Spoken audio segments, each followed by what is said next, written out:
This is a Caravan Industry News Update, brought to you by Whats Up Downunder. Well, here we are back again, the afternoon session at the Victorian Caravan Camping and Touring Supershow. And it's my great pleasure this afternoon to have a yarn with Wendy from Murray Tourism. Now, we were up there last year. We did about 6 episodes, I think, around the Murray. Iconic Australian river. Everyone knows it. But what's there from a tourism point of view for people when they come and visit?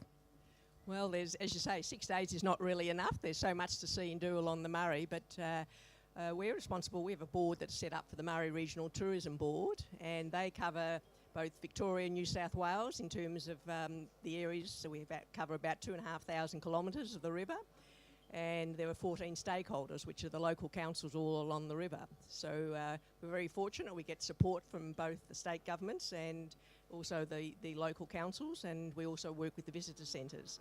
So that's a big job in itself, but in terms of what's there, there's plenty to do for everybody, all age groups.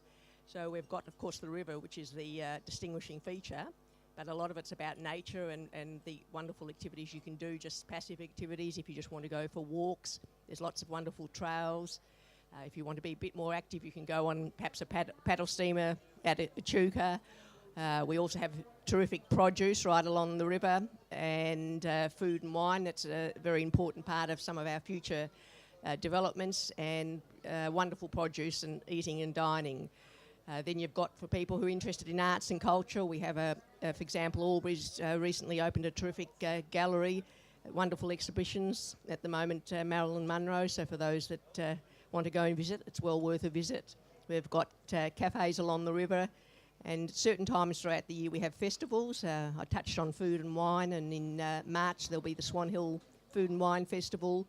The Sun Country area is also now having a wonderful festival, and the list goes on. I remember when we were up there, so I'm thinking it was around about August, September last year, we had the Swan Hill races. That was a great afternoon out. Are there other good country race meets on and whatever around the area? Most definitely. There's all 3 racing codes have races on, and they're fun regional activities. They have their own cups annually, and it's a lot of fun. So whether it's harness racing or the greyhounds or thoroughbreds, there's always a race meeting for somebody who loves to have a bit of a gamble and a bit of fun and family entertainment. They're a great day out as well. I seem to remember stumbling across a couple of locally put together bottles of red wine too. So wine's a big thing in the region? Most definitely. We produce some excellent wines, award-winning wines right across the region. So again, catering for all tastes, red, white, sparkling, doesn't matter. There's very good consumption to have, of course, with the wonderful produce that we have as well. Well, why wouldn't you mix the two together, really? So you said there's something for everyone, all ages. A lot of history in the area. What can you recommend going and looking at for the history buff amongst us? Yes, there is a lot of history along the region, and particularly with the paddle steamers, because, of course, in Echuca you see there, again, the paddle steamers, and they're along the river, and that's something that you don't see. In fact, this year, one of them, we're celebrating 150 years of a paddle steamer, and there'll be a special event in July in Echuca for that. So there is a lot of history throughout the region, and so those history buffs, well worth a visit too, right along the river.